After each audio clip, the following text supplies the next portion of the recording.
Hey everyone, this is your body code practitioner out here in Salt Lake City. Wanted to do a video to continue the book, The Emotion Code from Dr. Bradley Nelson. If you haven't bought the new version, definitely buy it. I'm trying to stay consistent with reading with you guys, so I'm going to continue on page 58. I will, for those of you who are new or maybe have been listening to this, go ahead and read it ahead. Obviously, I don't want to hold you back, but again, this might be a good thing to review later on and just to see what input do I have to put in as a body code practitioner. So we're back on page 58, and so it says Jack's tennis elbow. And again, if I say side note, it's just something that's from my personal opinion, not the opinion of Discover Healing or Dr. Brad, but just from what I've noticed in the last 4.5 years. So hopefully you can gain some value in it.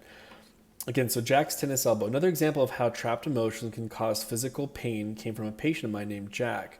He was 42 years old when he came to me for treatment of his excruciating tennis elbow, which he had been suffering from for months. The discomfort in his right forearm had become so great he could no longer even turn the key to start his car without terrible pain. I began treating him with a traditional chiropractic approach and physical therapy. After working on him for about a week, I didn't see much improvement, and that surprised me. Tennis elbow is an ailment that is normally treated very successfully with chiropractic care. I was frustrated with Jack's lack of progress. This was in the early days of my work with trapped emotions. I was just beginning to understand how powerful trapped emotions can be and how they can cause many different kinds of symptoms. I knew they could cause physical pain, but I also knew that tennis elbow was an inflammatory condition that I had treated successfully before. However, since I wasn't getting any results with the traditional approach, I decided to ask Jack's subconscious if trapped emotions were an underlying cause of his tennis elbow. I was a bit surprised when his body answered yes. So for those of you, side note, for those of you who, again, get kind of hung up with like what questions I should ask or things like that, the body knows, the subconscious knows what tennis elbow is. And so you can just, instead of saying, sometimes what I like to do is I like to list the symptoms of a disease someone has. So if someone has a disease, I just say, how many, what are the symptoms? And then someone said, I remember earlier today, I was working on bowel obstruction. So if I look up the bowel obstruction, I said, hey, what are the symptoms of it? Number one, vomiting, diarrhea, bloating, constipation, cramping, decreased appetite, inability to pass stools or gas, nausea, severe pain, swollen belly, and things like that. So those are kind of, I wrote those all down. I actually copied and pasted it, went from a Google page, and I wrote them all down. And I asked, first of all, are there any trapped emotions that are stemming from, that are causing the symptoms of bowel obstruction? Obviously, his subconscious knows what that means because he's been dealing with it. And then the body said yes. And I just released, I think it was about 4 to 5 things. You can also do another way. You can say, for example, if you know that it's the stomach and the small intestines causing issues, you can say, for example, are there any trapped emotions that are in the tissues of the stomach and tissues of the small intestines? But I like saying, just in general, are there any trapped emotions causing this symptom? And it's kind of like, again, the trapped emotions go pop, pop, pop, pop, pop. And it's like, okay, it's like all, and whether they came from the small intestines, whether they came from the stomach, they would come out. And then all you have to do is release them one by one. And so I think we get too hung up on like, what should I ask? How should I ask it? I think we get a little too hung up on that. Let's keep it super simple and just ask, are there any trapped emotions causing this symptom? This is, are there any body code imbalances we can release to help out this symptom? Those are just really great questions. Back to the book. So it says here, using the emotion code, we identified the first emotion. According to his body, the trapped emotion was inferiority. It had become trapped in his body during high school and had to do with a certain girl he liked. I released it, and Jack was surprised by the immediate noticeable decrease in his elbow pain. I asked him if there was another trapped emotion that we could release. His body answered yes, and we found the next trapped emotion was also from Jack's high school days and was a result of short, unsatisfactory relationship with a different girl this time. The trapped emotion was nervousness. When we released it, Jack's elbow pain lessened even more significantly. We continued this process until we had removed a total of 5 trapped emotions. Again, for me, on a side note, whenever I'm working with someone with pain, the first time I'm meeting them, there's some body code practitioners, I won't mention their names, they go straight to the body code. You could do that. For me personally, what I've noticed is that 80% of the issues is usually just trapped emotions. So I just ask, are there any trapped emotions causing this lower back pain? The funny part is that most of the time you never have to go into the body code. You could just do trapped emotions and then the pain's already at zero. Now, me being a perfectionist, I don't stay there because I want to solidify something. I don't want it to come back because of some bone issue or muscle issue. So then I say, are there any other imbalances that may be causing this symptom in the body code? And the body says, yes, I go in there. Even if the person goes to zero, I still say, are there any other imbalances that could be causing this? Again, because why? Because you want to be known as the body code practitioner that solidifies things, that you don't have to keep going back for the same symptom. If you can go, I mean, obviously there are layers, but you want to see if you can just nip it in the bud and never come back again. So that's why if you're a body code practitioner, always ask, are there trapped emotions? Then is there something in the body code? And hopefully you'll get that done. Now, kind of again on a side note, one of the reasons why I work on pain is because it's very tangible. When I first started looking into the emotion code, the person who worked on me didn't really ask like what was going on with me. In fact, he was kind of like running around in circles going like, let me check your bio age. Let me see what trapped emotions your body wants to release. Do you want to check if any organs are happy or unhappy? And it was just like, here's the major question is that people like to tune into the radio station called What's in It for Me, WIIFM, What's in It for Me. And I'm telling you, most of your clients are dealing with pain. So why not go there first? This person, in some ways, was trying to impress me with how much he knows. He was looking at my mind connectivity with my organs and glands, heart connectivity. He was basically doing almost like a body scan. He was trying to just do a body scan. As impressive as a body scan is, it's not as impressive as lower someone's pain down.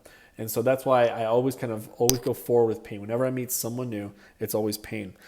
Anyway, back to this. When we released Jack Elbow's pain lessened even more significantly. We continued this process until we had removed a total 5 trapped emotions. Okay, they were all from high school, and each emotion involved a different girl.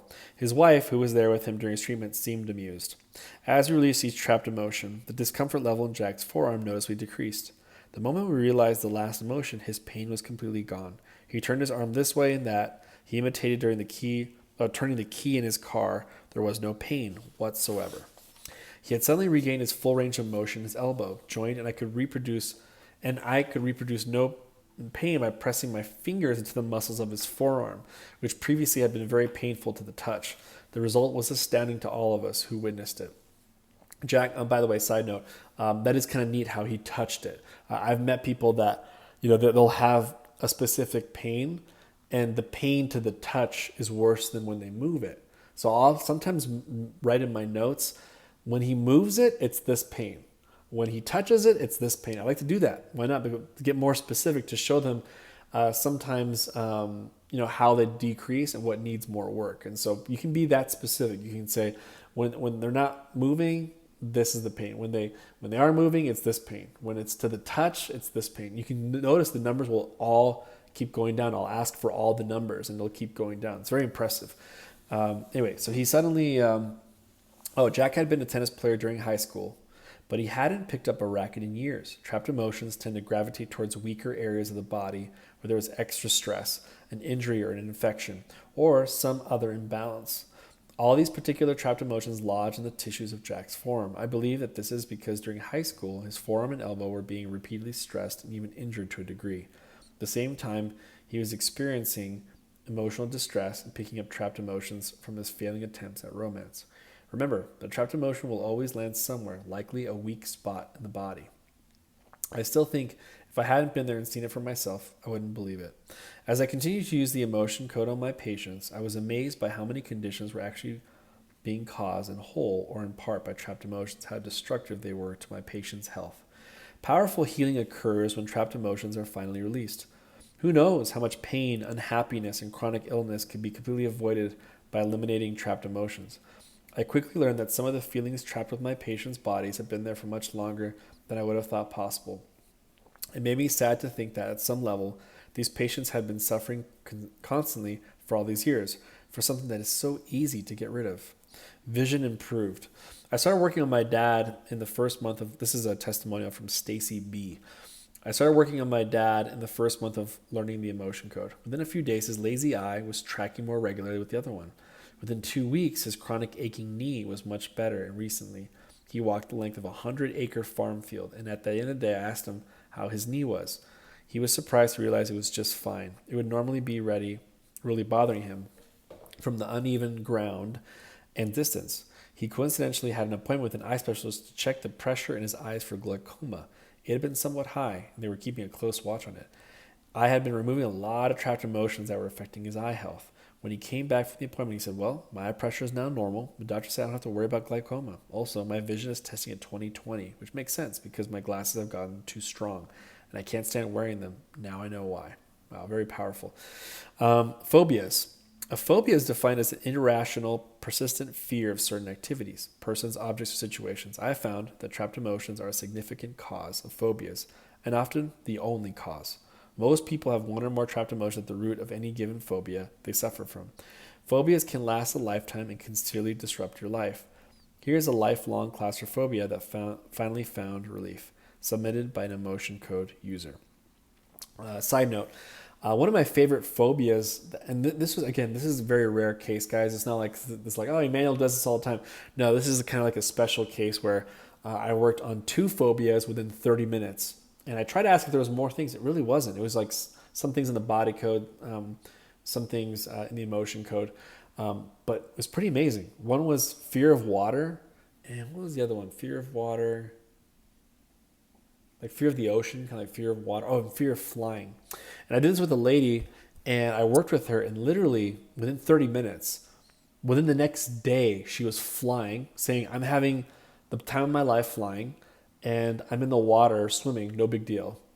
And she took a picture of her swimming. I mean, I was just absolutely mind blown. And she told me, she says, I have the biggest fear of flying. I have to take a bunch of drugs to pass out. She took 0 drugs and went there, and she said she felt perfectly fine.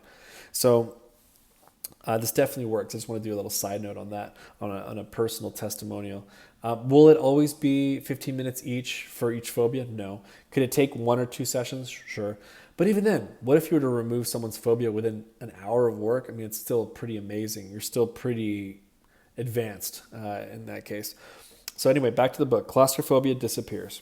A client had a 50-year history of severe claustrophobia. As you can imagine, this severely restricted her life on many levels, and to such a degree that even watching TV or a trip to the cinema would cause a disturbance. If she perceived a claustrophobic space featured on the screen, she told me she would literally jump up and run straight out of the room.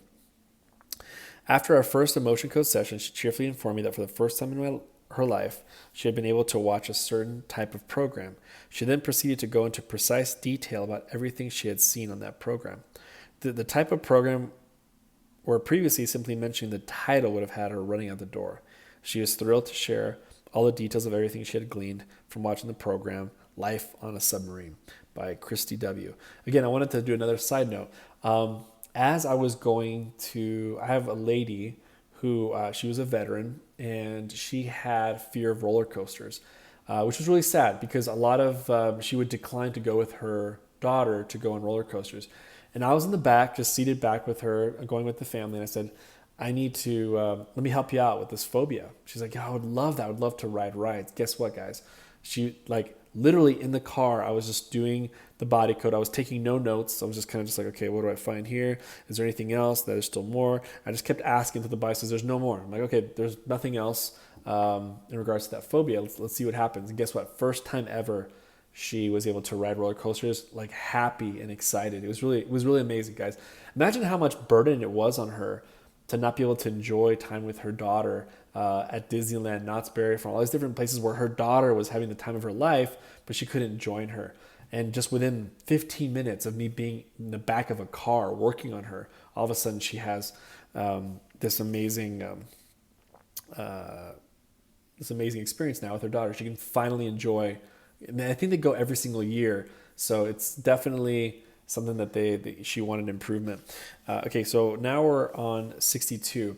So it is possible to have a phobia about literally anything. For example, I once treated a woman who, this is kind of what I had, who had a rather odd phobia. She could not even look at a picture of an aircraft in a magazine or see one on television without having a severe panic attack. If a jet flew overhead, she'd keep her eyes on the ground. If she looked up at the plane, she would have an attack. I asked her subconscious mind through muscle testing if there was a trapped emotion that was causing her phobia. Well, this is kind of different from my plane one. This was more of her picture of it. The answer was yes. Through further testing and talking with her, I was able to determine what happened. A number of years earlier, she had been reading a magazine article about the crash of a passenger jet. The article was accompanied by a photograph of the jet taken just before impact. As she read this article, she was overcome with emotion. She identified strongly with the terrified passengers, and a trapped emotion was created. I released the emotion, the phobia was instantly gone. She was immediately able to look at airplanes both in photographs and in the sky without any trouble, and her phobia did not return. If you notice, a side note, this isn't, he didn't use the body code. A lot of these testimonials are just using the emotion code. If some of you guys are feeling inferior with the emotion code, you'd be very surprised. Just the emotion code, you can get someone to get rid of a phobia. That's a really big deal, guys. And so just remember, like, a lot of people are like, I feel like the body code is obviously the complete system, but can you help someone with just saying, are there any trapped emotions affecting you with love? Are there any trapped emotions affecting you with wealth? You can definitely ask that question. So night terrors, here we go. Nightmares can be caused by trapped emotions, but night terrors almost always are. 42-year-old patient named Carol had suffered from night terrors nearly all her life. Her screams would awaken her husband and children at least 3 nights every week. Night terrors differ from nightmares in that they don't seem to be caused by a specific dream. Instead, a specific and very frightening emotion is felt while the victim is asleep. Carol's night terrors were a major problem. She had broken both collarbones and multiple ribs, and even sustained a skull fracture due to her flailing attempts to escape her terrorizing dream state. Her subconscious mind responded affirmatively to my simple question, is there a trapped emotion causing your night terror? A little further tested revealed the emotion of panic, terror, and fear had become trapped in the body when she was 5 years old, during a short period when she was experiencing a recurring nightmare. The nightmare was long since gone, but the trapped emotions remain. The result of releasing trapped emotions was that within 1 week, the night terrors were gone for good and did not return. All right, last one here. So PTSD, page 63.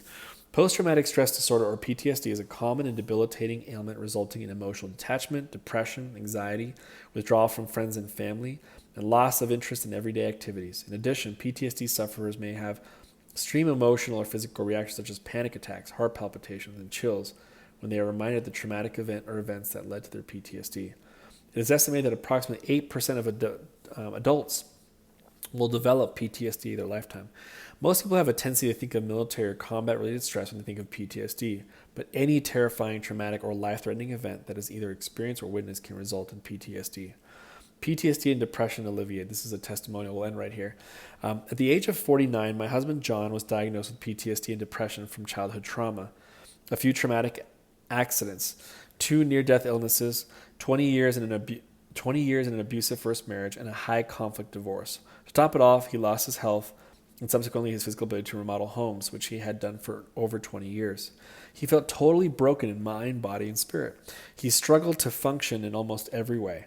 He had tried multiple psychotropic medications to manage depression and anxiety with no success. In fact, they had made a situation worse. John was my first PTSD client. He agreed to be my guinea pig, and we put the emotion code to the test.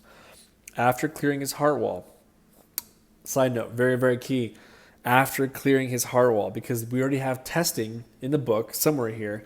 Actually was very fortunate to bring this lady who did the test for Dr. Brad. She was a client of mine, and so it was a beautiful thing. She was working with PTSD veterans, and she was the one that organized everything. And so kind of a beautiful thing that she found her calling in helping out Dr. Brad. And so anyway, he totally felt broken in mind. Oh, here we go. After clearing his heart wall and his body all trapped emotions, and his body of all trapped emotions, John's PTSD melted away. He immediately followed his passion for filmmaking, enrolled in cinematography school, has won scholarship for his grades, and now works directly with troubled couples at a marriage crisis company as their director of client services. To this day, he does not struggle with PTSD or depression at all. All right, guys. Hope you enjoyed this. I will see you guys next time. We were on page 64. And if you have any questions or any comments below, feel free to state them below.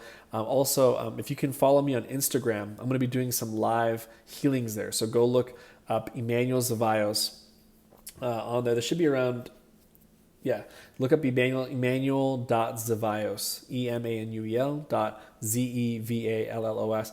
I'll be doing some live healings there really soon, so you might be able to see it on live, and I might be able to heal you. So so follow me on Instagram. Also subscribe below if you find this valuable. You can put the little ringer on there, the little bell. That'll help you to notify you when I do a video. So with that, take care, guys. Much love. We'll be in touch. Bye-bye.